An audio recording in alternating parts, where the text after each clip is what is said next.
Effects होते हैं। बिल्कुल। तो चलिए सबसे बेसिक सवाल से शुरू करते हैं। ये लाइट आखिर मुड़ती क्यों है? ये सीधी राह पर क्यों नहीं चलती? इसका बहुत ही सिंपल सा कारण है, गति में बदलाव यानी स्पीड का चेंज होना। विज्ञान की भाषा में इस प्रोसेस को रिफ्रैक्शन या अपवर्तन कहते हैं। इसको एक बहुत ही आसान एग्जाम्पल से समझते हैं। अच्छा। हाँ, कल्पना कीजिए कि एक कार पक्की सड़क पर बहुत तेजी से दौड़ रही है। अब अचानक से सड़क खत्म होती है और कीचड़ भरा रास्ता शुरू हो जाता है। लेकिन कार एकदम सीधी नहीं जाती, वो एक एंगल पर उस कीचड़ में एंट्री लेती है। तो जो पहिया पहले कीचड़ में जाएगा वो धीमा हो जाएगा। एग्जैक्टली। और पक्की सड़क वाला पहिया अभी भी तेज घूम रहा होगा। इस स्पीड के डिफरेंस के कारण पूरी की पूरी कार एक तरफ घूम जाएगी। क्या बात है, ये तो बहुत ही सटीक एग्जाम्पल है। इसका मतलब है कि जब लाइट हवा से, जो उस पक्की सड़क की तरह है जहां लाइट तेज चलती है, कांच या पानी में जाती है तो उसकी स्पीड अचानक कम हो जाती है। हाँ, क्योंकि कांच थोड़ा डेंस या सघन होता है। राइट। और इसी अचानक स्पीड बदलने की वजह से लाइट की किरण मुड़ जाती है। एकदम वही होता है। हमारे नोट्स में जो 3D विजुअल है, अगर हम एक रेक्टेंगुलर ग्लास ब्लॉक को इमेजिन करें तो हवा से जो लाइट कांच पर गिरती है उसे हम इंसिडेंट रे या आपातित किरण कहते हैं। और जैसे ही वो कांच को छूती है वो मुड़ जाती है। बिल्कुल। कांच के अंदर सफर करते हुए ये मुड़ी हुई किरण रिफ्रैक्टेड किरण कहलाती है। और सबसे मजेदार बात यह है कि जब ये किरण कांच के दूसरे सिरे से वापस हवा में निकलती है ना, तो इसकी स्पीड फिर से बढ़ जाती है। ओह, तो वो फिर से ऑपोजिट डायरेक्शन में मुड़ जाती होगी। एग्जैक्टली। और यही वो बुनियादी प्रिंसिपल है जिस पर हमारे सारे लेंस काम करते हैं। अगर हम लेंस की बात करें तो मेरे ध्यान में दो मेन शेप्स आते हैं। पहला है कॉन्वेक्स लेंस यानी उत्तल लेंस। ये बीच में मोटा होता है और किनारों की तरफ जाते जाते पतला हो जाता है, एक फनल की तरह। सही कहा, एक फनल जो सब कुछ एक जगह इकट्ठा करता है। हाँ, और वेट, यहाँ पर हमारे नोट्स का पहला MCQ अलर्ट है। अगर एग्जाम में सवाल आए कि पॉजिटिव पावर किस लेंस की होती है तो उसका जवाब यही कॉन्वेक्स लेंस है, क्योंकि ये लाइट की किरणों को एक बिंदु पर फोकस करता है। बिल्कुल। विज्ञान में इस एक जगह फोकस करने को कन्वर्जिंग कहते हैं। इसी पावर की वजह से इसे पॉजिटिव माना जाता है। दूसरी तरफ हमारे पास कॉन्केव लेंस यानी अवतल लेंस होता है। इसकी बनावट एकदम उल्टी होती है, यानी किनारों पर मोटा और बीच में पतला। हाँ, ये लाइट को इकट्ठा करने के बजाय उसे चारों दिशाओं में फैला देता है। आप इसको एक स्प्रिंकलर की तरह सोच सकते हैं, एक जगह से पानी लेकर दूर दूर तक बिखेर देना। तो क्योंकि ये किरणों को उनके रास्ते से भटकाकर दूर कर देता है, जिसे डाइवर्ज करना कहते हैं, इसलिए इसकी पावर नेगेटिव होती है। सही पकड़ा। अब ये तो समझ आ गया कि लेंस लाइट को कैसे मोड़ते हैं, लेकिन एक सवाल हमेशा दिमाग में आता है। वैज्ञानिक इतनी प्रिसिजन से ये कैसे निकालते हैं कि लाइट मुड़ने के बाद कहाँ जाकर इमेज बनाएगी? इसके लिए तो कोई मैप या ग्रिड बनाना पड़ता होगा ना? आप बिल्कुल सही ट्रैक पर हैं। किसी भी लेंस को स्टडी करने के लिए एक ज्योमेट्रिकल मैप बनाया जाता है और इस मैप में कुछ बहुत ही खास पॉइंट्स होते हैं। जैसे एक होता है सेंटर ऑफ कर्वेचर या वक्रता केंद्र। अगर हम लेंस के कर्व्ड हिस्से को आगे बढ़ाते हुए एक इमेजिनरी गोला बना दें तो उस गोले का जो सेंटर होगा वही लेंस की सतह का सेंटर ऑफ कर्वेचर होता है। उसके अलावा एक प्रिंसिपल फोकस भी होता है, वो जगह जहां पैरेलल किरणें लेंस से निकलने के बाद सच में मिलती हैं। हाँ, बिल्कुल वही। और इन दोनों पॉइंट्स को मिलाने वाली जो सीधी इमेजिनरी लाइन लेंस के बीच से गुजरती है उसे प्रिंसिपल एक्सिस कहते हैं। लेकिन इन सब हैवी टेक्निकल टर्म्स के बीच एक पॉइंट है जो मुझे सबसे मैजिकल लगता है, और वो है ऑप्टिकल सेंटर, जिसे O से मार्क करते हैं। मैजिकल क्यों लगता है? अरे क्योंकि मतलब लेंस का तो काम ही है लाइट को मोड़ना, लेकिन ऑप्टिकल सेंटर लेंस के ठीक बीच का वो जादुई बिंदु है जहां से अगर लाइट गुजरे तो वो 1 मिलीमीटर भी नहीं मुड़ती, एकदम सीधी निकल जाती है। हाँ, ये सच में इंटरेस्टिंग है। वहां कोई रिफ्रैक्शन नहीं होता। ऐसा लगता है जैसे उस खास पॉइंट के लिए कांच का वजूद ही नहीं है। ये दरअसल नेचर की एक बहुत ही खूबसूरत सिमेट्री है। जब किरण ठीक बीच से गुजरती है तो कांच के दोनों तरफ का घुमाव उस पर इक्वल और ऑपोजिट असर डालता है, तो वो इफेक्ट कैंसिल आउट हो जाता है। समझ गई, लेकिन ये सारी मैप और कैलकुलेशन तो सिर्फ एक सिंगल लेंस के लिए है ना? हाँ, सिर्फ एक सिंगल लेंस के लिए। असल दुनिया में जैसे किसी मॉडर्न माइक्रोस्कोप या टेलीस्कोप में, वहां तो एक लेंस नहीं होता, वहां तो शायद 10 या 15 लेंसेज एक साथ लगे होते हैं। और बस यहीं से असली मैथमेटिकल हेडेक शुरू होता है। सोचिए, लाइट पहले लेंस से निकली, आपने कैलकुलेशन की, फिर वो दूसरे में गई, फिर से नया कैलकुलेशन, फिर तीसरे में। बाप रे, 19वीं सदी में तो कंप्यूटर्स भी नहीं थे, ये तो महीनों का काम होगा। बिल्कुल, किसी कॉम्प्लिकेटेड ऑप्टिकल सिस्टम को डिजाइन करना वैज्ञानिकों के लिए किसी बुरे सपने से कम नहीं था। हर एक लेंस सरफेस पर रिफ्रैक्शन का इक्वेशन सॉल्व करना पड़ता था। तो फिर इस कैलकुलेशन वाले झंझाल से छुटकारा कैसे मिला? इस झंझाल से हमें निकाला कार्ल फ्रीडरिक गाउस ने। उनकी गाउस थ्योरी ऑप्टिक्स की दुनिया का एक बहुत बड़ा मास्टर स्ट्रोक है। गाउस ने कहा कि देखो, अंदर के हर एक लेंस का अलग अलग मैथ करने की जरूरत नहीं है। अच्छा, तो फिर क्या करना है? उन्होंने बताया कि उस पूरे कॉम्प्लेक्स सिस्टम के चारों तरफ एक इमेजिनरी डब्बा या वर्चुअल बॉक्स बना दो। चाहे उस डब्बे में 5 लेंस हो या 50, उस पूरे सिस्टम को एक सिंगल यूनिट मान लो। वाओ, ये आइडिया सुनने में ही कितना क्रांतिकारी लग रहा है ना? गॉस ने मैथ्स के जरिए साबित किया कि किसी भी कॉम्प्लेक्स कोएक्सियल ऑप्टिकल सिस्टम में सिर्फ 6 रेफरेंस पॉइंट्स होते हैं, जिन्हें हम कार्डिनल पॉइंट्स कहते हैं। और इसमें क्या-क्या शामिल है? इसमें 2 फोकल पॉइंट्स होते हैं, 2 प्रिंसिपल पॉइंट्स होते हैं और 2 नोडल पॉइंट्स होते हैं। बस। हाँ, तो अगर मैं सही समझ रही हूँ, इसका मतलब गॉस ने इस पूरे सिस्टम को बस एक एंट्री और एग्जिट डोर की तरह बना दिया। एग्जैक्टली। यानी हमें ये जानने की कोई जरूरत नहीं कि उस डब्बे के अंदर लाइट कितनी बार लेंस से टकराई या मुड़ी। हमें बस ये पता करना है कि लाइट किस एंगल से डब्बे में आई और किस एंगल से बाहर जाएगी। राइट। जो कि इन 6 कार्डिनल पॉइंट से पता चल जाता है। आपने इसको बिल्कुल परफेक्ट तरह से डिकोड कर लिया। इन 6 पॉइंट्स की मदद से हम बिना किसी कॉम्प्लिकेटेड ज्योमेट्री के बस कुछ सीधी लाइंस ड्रॉ करके इमेज का लोकेशन निकाल सकते हैं। इस एक थियरी ने ऑप्टिक्स की पूरी फील्ड को हमेशा के लिए बदल दिया। ये सच में ब्रिलियंट है। लेकिन यहाँ मेरे दिमाग में एक पुशबैक आ रहा है, एक सवाल उठ रहा है। हाँ, पूछिए। अगर इतने सारे लेंस को एक साथ जोड़ने से इतना लंबा कैलकुलेशन करना पड़ता है, तो हम ये सब झंझट करते ही क्यों हैं? I mean, 10 लेंस लगाने की जगह हम सिर्फ एक बहुत ही हाई क्वालिटी, मोटा, एकदम परफेक्ट सिंगल लेंस क्यों नहीं बना लेते, जो सारा काम अकेले कर दे? ये वो सवाल है जो ऑप्टिक्स के शुरुआती दौर में हर वैज्ञानिक ने पूछा था, और इसका जवाब फिजिक्स की एक बहुत ही कड़वी सच्चाई में छुपा है। कैसी सच्चाई? सच्चाई ये है कि नेचर में कोई भी सिंगल लेंस परफेक्ट हो ही नहीं सकता। आप चाहे दुनिया का सबसे महंगा कांच ले आएं, उसको कितनी भी सफाई से पॉलिश कर लें, एक अकेला लेंस अपने साथ हमेशा कुछ जन्मजात खामियां लेकर आता है। जिनको डिफेक्ट्स कहते हैं। हाँ, और विज्ञान की भाषा में इन डिफेक्ट्स को एबरेशंस और डिस्टॉर्शंस यानी विपथन और विकृति कहा जाता है। अगर सिंगल लेंस परफेक्ट होता तो आज हमारे कैमरा के लेंस इतने भारी और लंबे थोड़ी ना होते। तो एक अकेले लेंस में एक्चुअल में क्या-क्या खराबियां होती हैं? सबसे बड़ी खराबी है स्फेरिकल एबरेशन या गोलीय विपथन। हमने अभी बात की थी ना कि उत्तल लेंस लाइट को एक मेन फोकस पर इकट्ठा करता है। हाँ, वही तो उसका मेन काम है। लेकिन सच्चाई ये है कि लेंस एक परफेक्ट गोल सतह से बनता है और ये गोल आकार ही उसकी सबसे बड़ी कमजोरी है।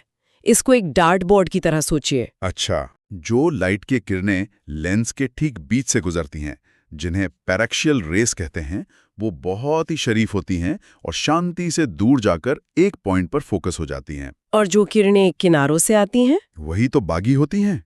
किनारों की इन किरणों को मार्जिनल रेस कहते हैं। क्योंकि लेंस के किनारों का घुमाव बहुत शार्प होता है, तो ये किरणें बहुत ज्यादा मुड़ जाती हैं और लेंस के एकदम पास ही फोकस बना लेती हैं। ओह, इसका मतलब एक ही लेंस के अंदर अलग-अलग किरणें अलग-अलग पॉइंट पर फोकस हो रही हैं। कोई एक सिंगल परफेक्ट फोकस है ही नहीं। बिल्कुल। और जब किरणें अलग-अलग जगह मिलेंगी तो फाइनल इमेज कैसी बनेगी? एकदम धुंधली बनेगी, ब्लरी। एग्जैक्टली। जब आप किसी सस्ते सिंगल लेंस से देखते हैं तो कोई शार्प फोटो नहीं मिलती, बल्कि एक ब्लरी एरिया मिलता है, जिसे साइंस में सर्कल ऑफ लीस्ट कंफ्यूजन कहते हैं। सर्कल ऑफ लीस्ट कंफ्यूजन, ये नाम ही कैसा है? ऐसा लगता है जैसे फिजिसिस्ट्स ने भी हार मान ली थी कि भाई ये कोई परफेक्ट फोकस तो नहीं है, बस यहाँ फोटो सबसे कम धुंधली लग रही है। हाँ, वही फील है इस नाम में। लेकिन परेशानियां यहाँ खत्म नहीं होती। एक और बहुत अजीब प्रॉब्लम है, जिसे कॉमा कहते हैं। कॉमा? सुनने में तो किसी एस्ट्रॉइड या कॉमेट जैसा लग रहा है। दरअसल इसका नाम कॉमेट से ही इंस्पायर हुआ है। होता क्या है, स्फेरिकल एबरेशन तब बनता है जब कोई ऑब्जेक्ट ठीक लेंस के सामने हो, लेकिन जब ऑब्जेक्ट मेन एक्सिस से थोड़ा साइड में रखा हो, यानी ऑफ एक्सिस हो, तो जो इमेज बनती है वो गोल नहीं होती। तो कैसी होती है? वो खिंच जाती है। उसका एक सिरा ब्राइट और गोल होता है और पीछे की तरफ लाइट की एक पूंछ जैसी बन जाती है, एकदम किसी धूमकेतु या कॉमेट की तरह। इसको मैं ऐसे इमेजिन कर सकती हूँ कि रात में कैमरा से स्ट्रीट लाइट की फोटो लेते वक्त अचानक हाथ हिल जाए तो लाइट की एक लंबी स्ट्रीक बन जाती है। ये बहुत अच्छा कंपैरिजन है। क्रोमैटिक का इफेक्ट लगभग वैसा ही दिखता है। लेकिन मेरे लिए सबसे इंटरेस्टिंग डिफेक्ट वो है जिसका मैंने शुरुआत में जिक्र किया था, चीज़ों के किनारों पर रंग बिरंगे धब्बे दिखना, जिसे क्रोमैटिक एबरेशन या वर्ण विपथन कहते हैं। ये क्यों होता है? इसको समझने के लिए हमें लाइट के नेचर को देखना होगा। जो सफेद लाइट हम देखते हैं वो दरअसल विबज्योर यानी इंद्रधनुष के 7 रंगों का मिक्स होती है, और कांच यहाँ पर एक बहुत ही नखरे वाले गेटकीपर की तरह बिहेव करता है। मतलब? कांच रंगों के साथ भेदभाव करता है। एक तरह से हाँ। सफेद लाइट में जो वायलेट यानी बैंगनी रंग होता है उसकी एनर्जी बहुत हाई होती है और वेवलेंथ सबसे छोटी होती है। जब वो कांच में घुसता है तो कांच उसको सबसे ज्यादा धीमा कर देता है, जिसके कारण वायलेट लाइट सबसे ज्यादा मुड़ जाती है, तो इसका फोकस लेंस के सबसे करीब बनता है। यहाँ हमारे नोट से एक और MCQ अलर्ट निकल रहा है। अगर पूछा जाए कि सबसे ज्यादा कौन सा रंग मुड़ता है तो वो वायलेट है, और इसका मतलब रेड कलर का असर एकदम उल्टा होता होगा। बिल्कुल सही। रेड कलर की वेवलेंथ लंबी होती है, वो सबसे कम मुड़ता है, तो उसका फोकस लेंस से सबसे दूर बनता है। तो ये तो एक प्रिज्म वाला इफेक्ट हो गया ना। लेंस ने लाइट को फोकस करने के बजाय अलग अलग रंगों में तोड़ दिया। अगर मैं एक सफेद डॉट को इस लेंस से देखूं तो कैसा दिखेगा? आपको बीच में एक डॉट तो दिखेगा, लेकिन उसके चारों तरफ नीले, पीले और लाल रंग के रिंग्स दिखाई देंगे, कलर्ड फ्रिंजेस, जैसे किसी ने मार्कर से आउटलाइन बना दी हो। इस सच में एक बुरे सपने जैसा है। एक सिंगल लेंस फोटो को धुंधला भी कर रहा है, कॉमेट जैसा स्ट्रेच भी कर रहा है और उसमें अजीब से रंग भी भर रहा है। लेकिन वेट, अभी तो हमने डिस्टॉर्शन की बात ही नहीं की। एबरेशंस तो फोटो ब्लर करता है, लेकिन डिस्टॉर्शन तो फोटो का शेप ही बदल देता है ना। हाँ बिल्कुल। डिस्टॉर्शन तब आता है जब लेंस के अलग अलग हिस्सों में मैग्निफिकेशन एक जैसा नहीं होता। सोचिए कि आप एक ग्राफ पेपर की ग्रिड को लेंस से देख रहे हैं। अगर लेंस के बाहरी किनारों पर मैग्निफिकेशन बीच वाले हिस्से से कम हो तो मुझे लगता है बीच का हिस्सा फूला हुआ दिखेगा, किसी लकड़ी के बैरल या धुलक जैसा। सही पकड़ा, और इसलिए इसको बैरल डिस्टॉर्शन कहते हैं। जो वाइड एंगल लेंसेज होते हैं उनमें ये प्रॉब्लम काफी कॉमन होती है। और अगर इसका ठीक उल्टा हो जाए, तो यानी किनारे ज्यादा मैग्नीफाई हो जाएं और बीच का हिस्सा छोटा रह जाए, तो तब वो ग्रिड अंदर की तरफ दब जाएगी और उसके कोने बाहर खींच जाएंगे। इसे हम पिन कुशन डिस्टॉर्शन कहते हैं। ये ऐसा लगता है जैसे किसी गद्दे के ठीक बीच में कोई भारी चीज रख दी हो। तो अब जाके मुझे पूरी तरह समझ आ गया है कि एक परफेक्ट सिंगल लेंस बस एक ख्याली पुलाव क्यों है। एक अकेला कांच का टुकड़ा प्रॉब्लम्स का पूरा पैकेज होता है। लेकिन फिर हम वापस उसी सवाल पर घूम कर आते हैं। अगर सिंगल लेंस में इतनी खराबियां हैं तो एक साइंटिस्ट माइक्रोस्कोप में ब्लड सेल्स को इतना क्लियर कैसे देख लेता है, या एस्ट्रोनॉमर्स तारों की इतनी साफ फोटो कैसे ले लेते हैं? हल निकाला गया है और ये फिजिक्स की सबसे चालाक खोजों में से एक है। वैज्ञानिकों ने सोचा कि अगर एक लेंस खामी पैदा करता है तो उसे अकेला क्यों छोड़ना। सोल्यूशन है 2 अलग अलग टाइप के लेंसेज को एक साथ मिला देना। इस कॉम्बिनेशन को ऑप्टिक्स में आईपीसेस या ऑक्यूलर्स कहा जाता है। अच्छा, ये तो वही बात हो गई कि जहर ही जहर को मारता है। अगर एक लेंस लाइट को गलत मोड़ रहा है तो हम एक और लेंस लगा देते हैं जो लाइट को वापस सही जगह पुश कर दे। एकदम परफेक्ट एनालॉजी है ये। साइंस के फील्ड में इस ट्रिक को ऑप्टिकल करेक्शन कहते हैं। एक स्टैंडर्ड आईपीस में मेन रूप से 2 लेंसेज होते हैं।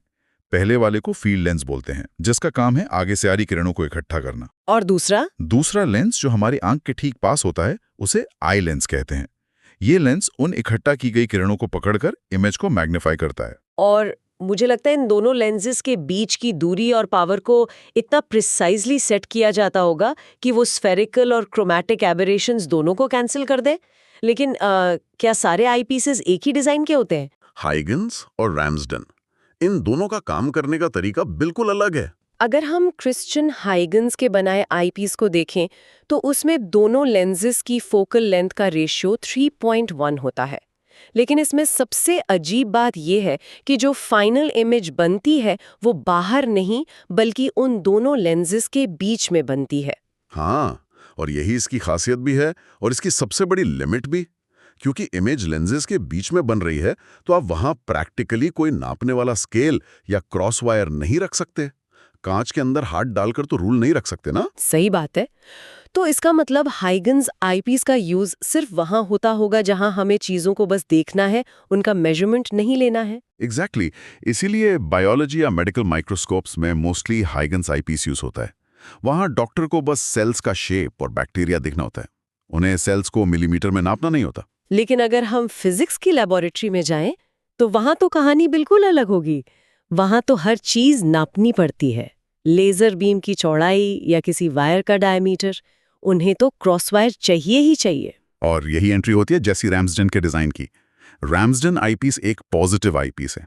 इसमें दोनों लेंसेज का रेशियो 1.1 होता है और इसकी सबसे खास बात यह है कि इसमें फोकस दोनों लेंसेज के बीच नहीं बल्कि बाहर की तरफ फील्ड लेंस के आगे बनता है। ओह, और क्योंकि इमेज बाहर बन रही है तो हम आराम से उस जगह पर एक क्रॉस वायर या कांच का स्केल लगा सकते हैं। बिल्कुल, जो भी इसे देखेगा उसे ऑब्जेक्ट और स्केल दोनों एक साथ एकदम फोकस में क्लियर दिखेंगे। तो यहाँ पर हमारा एक फाइनल एमसीक्यू अलर्ट है। जब भी फिजिक्स में मेजरमेंट या नापने की बात आती है, तब रैम्सडन आईपीस का ही यूज होता है। तो इन दोनों आईपीसेस ने मिलकर एक सिंगल लेंस की सारी खराबियों को हरा दिया। हाँ, उन्होंने साइंटिस्ट को एबरेशन से आज़ादी दिला दी। अगर हम आज की इस पूरी कॉन्वर्सेशन को एक फ्रेम में लाएं, तो ये सफ़र सच में अनबिलीवेबल लगता है। शुरुआत में हमने देखा कि कैसे रिफ्रैक्शन की वजह से लाइट मुड़ जाती है। फिर हमने ये माना कि सिंगल लेंस कभी परफेक्ट नहीं होते, उनमें क्रोमैटिक और स्फेरिकल एबरेशंस जैसे बुरे डिफेक्ट्स होते हैं। और फाइनल स्टेप में हमने देखा कि कैसे इंसानी दिमाग ने लेंसेज का सही कॉम्बिनेशन यानी आईपीसेस बनाकर लाइट की उन सारी खराबियों पर जीत हासिल कर ली। ये किसी चमत्कार से कम नहीं है कि कांच के टुकड़ों को केयरफुली सेट करके हम फिजिकल लॉस को हैक कर लेते हैं। वही तो, अब जब भी हम किसी टेलीस्कोप या कैमरा के लेंस में देखेंगे तो सिर्फ एक इंस्ट्रूमेंट नहीं दिखेगा, हमें उसके पीछे का सैकड़ों सालों का वैज्ञानिक संघर्ष नजर आएगा। बिल्कुल सही। लेकिन जाते जाते मेरे दिमाग में एक बहुत ही अलग सा ख्याल आ रहा है। सैकड़ों सालों से हमने कांच यानी हार्डवेयर के जरिए लाइट को परफेक्ट किया, लेकिन आजकल हम सबके पास स्मार्टफोन्स हैं, है ना? हाँ, स्मार्टफोन कैमरास तो आजकल आम हैं। उन फोन्स के कैमरा लेंस इतने छोटे होते हैं, उनमें ऐसे भारी आईपीसेस लगाने की कोई जगह नहीं होती। फिर भी वो डीएसएलआर लेवल की फोटोज निकाल रहे हैं। ये इसलिए हो रहा है क्योंकि फोन बनाने वाली कंपनीज अब कांच पर उतना डिपेंड नहीं कर रही हैं। अच्छा, तो वो क्या यूज कर रही हैं? वो एआई और डिजिटल एल्गोरिदम्स यूज कर रही हैं। फोन का छोटा लेंस जो थोड़ा बहुत क्रोमैटिक एबरेशन या डिस्टॉर्शन पैदा करता है, फोन का सॉफ्टवेयर उस डिफेक्ट को मिली सेकेंड्स में आइडेंटिफाई करता है और पिक्सल बाय पिक्सल उसे डिजिटली क्लीन कर देता है। वाह, ये तो हार्डवेयर से सीधा सॉफ्टवेयर की तरफ एक बहुत बड़ा शिफ्ट है। वही तो सोचने वाली बात है। और मैं आज यही सवाल छोड़कर जाना चाहती हूँ, क्या हम एक ऐसे फ्यूचर की तरफ बढ़ रहे हैं जहां हमें इन महंगे और भारी हार्डवेयर लेंसेज की जरूरत ही नहीं पड़ेगी? क्या आगे चलकर सारा एरर करेक्शन कंप्यूटर कोड और एआई खुद कर देगा और कांच का लेंस बस एक मामूली सा टुकड़ा बनकर रह जाएगा? हार्डवेयर और सॉफ्टवेयर की इस ऑप्टिक्स वॉर में आखिर जीत किसकी होगी? इस पर जरूर सोचिएगा। सच में बहुत ही गहरा सवाल है। आज के इस द डीप डाइव में बस इतना ही। इस अजीम और कॉम्प्लिकेटेड टॉपिक पर हमारे साथ जुड़े रहने के लिए बहुत बहुत शुक्रिया।